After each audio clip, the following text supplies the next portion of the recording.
going for Jamie Scandal, everyone. Jamie Scandal.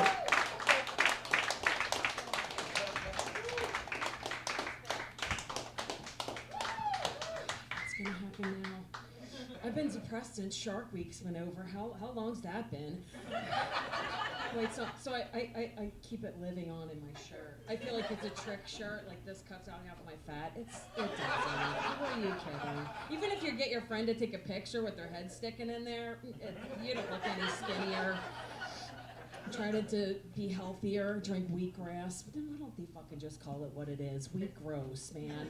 Every time, it's like makes you want to hurl. And I've been trying to meditate, but I think I must be doing it wrong because I still want to just like kill everybody. I stay.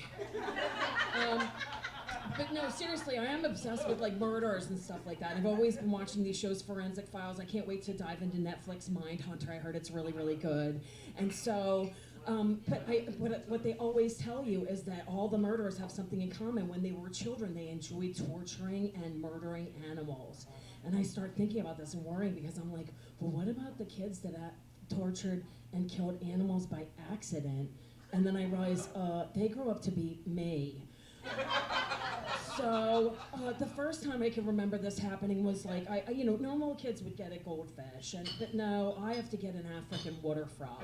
This thing had to live underwater, and all you really, it should be an easy pet. It was the ugliest thing you've ever seen, though. Seriously, huge thighs like this, and it was starting this way and that way in the water all the time, and all you had to do was feed it. When you drop the pellets in, it would shovel with the little claw hands, like shovel the food in the way I do after a drunken night at the bar.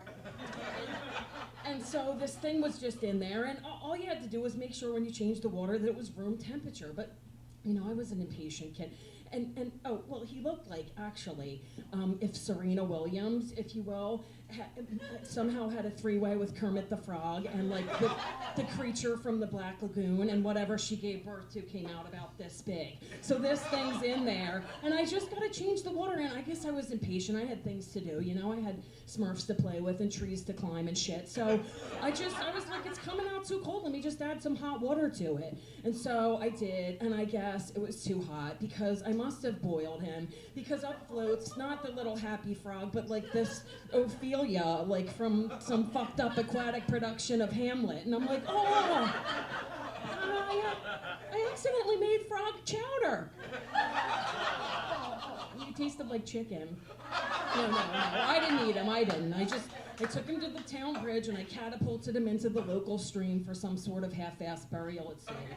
And so I said, no more frogs for me, my God, that was terrifying. So then, me and my cousin, we loved the Doors, and Jim Morrison was the Lizard King, so we want to be like Jim Morrison. Now, did we know if Jim ever had a lizard, or did he just like him because he was on acid all the time? I don't know, but we decided we've got to get a lizard. And we're not just going to get some normal one, like a nice chameleon, or an iguana, something vegetarian, something vegan that could just sit there and enjoy chopped salads and maybe some fruit smoothies. No.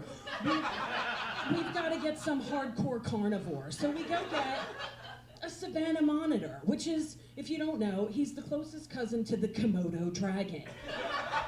They grow to be 10 feet long and actually eat tourists in Indonesia. These people pull up their sleeping bags and they're like, let's watch the sunset. And in the morning, no tourists, just sleeping bags. So the Savannah monitor can't get to be that big, but he, like a goldfish, can get to be as big as his surroundings. So it's now illegal in the state of New York. And the reason is, you just know some jackass in the Bronx would just let him free in his apartment, or at least in the back room, and toss in some T-bone steaks from time to time. And then when his gambling buddies came over that he owed money to, he'd be like, yo, Freddie, go get the beer. It's in the back room. And no more gambling debt. But for some reason, this animal was a fine pet to have in the 80s. And so me and my cousin had one, this big thing. He was like something out of Jurassic Park with his tongue sticking out. And you would hold him here, he would come down to here. This thing was a monster, like as if you tipped Godzilla over and he started crawling around your living room floor. And one of the perks of having a hardcore carnivore is that he's got to eat fresh meat.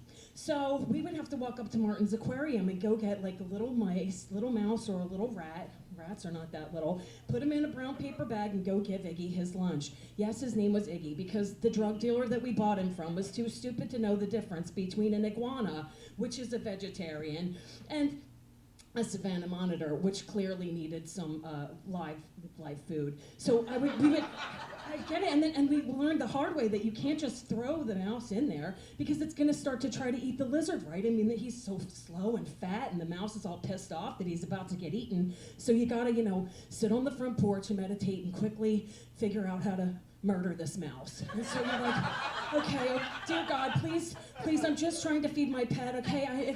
It's just a mouse, okay. And you just wait until the little sound stops moving and a little bit of blood, and then you take it upstairs and throw it into the lizard cage, like shrimps into the Blues Brothers mouths.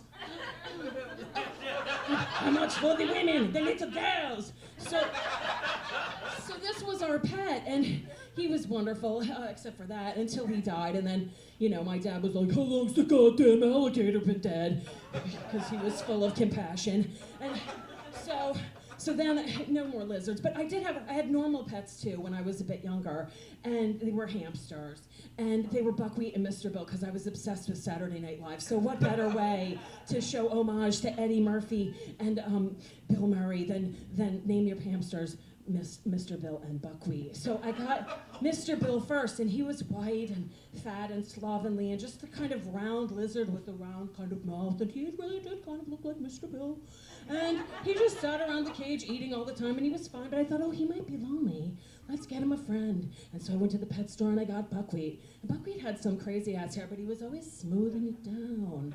Smoothing and primping. And he did not like the messy cage that Mr. Bill was conducting, okay? So Mr. Bill's in there. They were like the odd couple. And Mr. Bill's like Oscar, and he's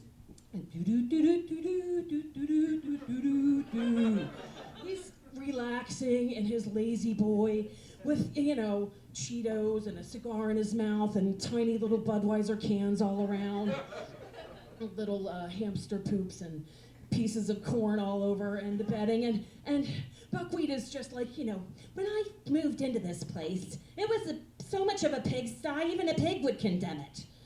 And Oscar's like, I wouldn't mind living with a pig. I hate living with you. So my room went from peace to cacophony. It was like the MMA in there or something. Every time I went into the room, there was just the bustle of excitement, and they were fighting. They just did not get along. And so, I was a busy kid.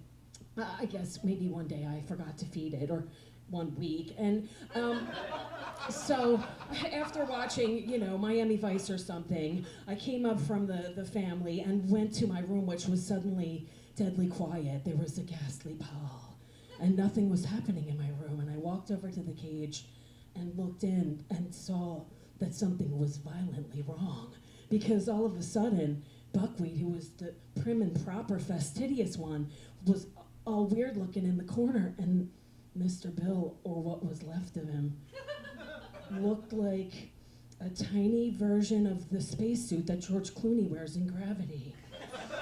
Over there, nestled in the cedar chips, but as if someone had forgot to put the helmet on. And I went, oh, what happened to his head?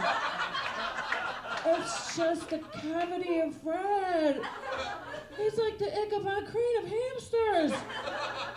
And I look over at Buckwheat, and Buckwheat's hair's all fucked up. He looks like Bart Simpson or Don King or some shit, and he's got like blood all over his mouth. And he's like, and I'm like, oh, I realized what happened. I'm like, Buckwheat ate Mr. Bill. I'm the proud owner of a cannibalistic hamster. What am I gonna do? My dad's gonna kick me out of the house. So I gotta think fast, right? I run down the basement, I get a baseball glove, I get a shoebox. I'm like, I don't wanna touch this thing. I go up to the cage, I go, dude, I don't know where you're gonna go, but you can't stay here. I scoop him up, I shove him in, I run out to the backyard, and I release the thing. But he doesn't leave. He's just staring at me with the red eyes glistening, and the Bugs Bunny buck teeth just glowing in the moonlight. And then he vanishes into the night. And I go upstairs to clean the crime scene and remove the remains so that my old man won't see. But weeks passed, months passed, and it seemed like every time the full moon was out, some sort of missing animal would occur. Maybe someone's chihuahua was just plucked from the backyard, someone's shih tzu magically didn't return from the afternoon walk. And everybody was always looking for some dog napper, but I knew deep down that it was Buckwheat, and he was serial killing, and I had taught him that. The end.